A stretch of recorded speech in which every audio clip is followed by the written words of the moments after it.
Nilichokiona kwenye mahusiano, 99% wanaume wana mwanamke zaidi ya mmoja.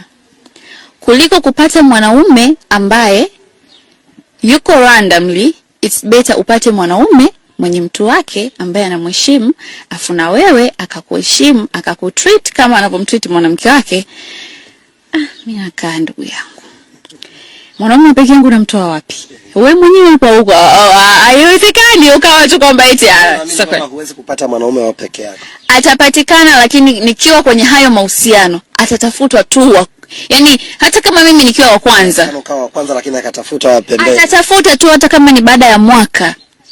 I'm telling you. Yaani mimi nimeanzisha mahusiano sasa top mimi ndo main.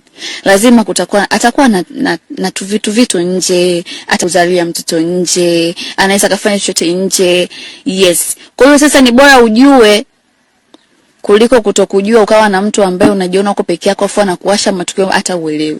Yaani sibeza ujue mtu kwamba akitoka nyumbani kwako, akitoka kwako anaenda kwa mwanamke wake. Ni bora uolewe na mume wa mtu kuliko kuolewa na mwanaume ambaye anakuigizia alafu kumbe na mambo. Ukisema mume wa mtu inakuwa ni kama sijui umefanyaje yani. Jamani inakuwa ni nzito sana.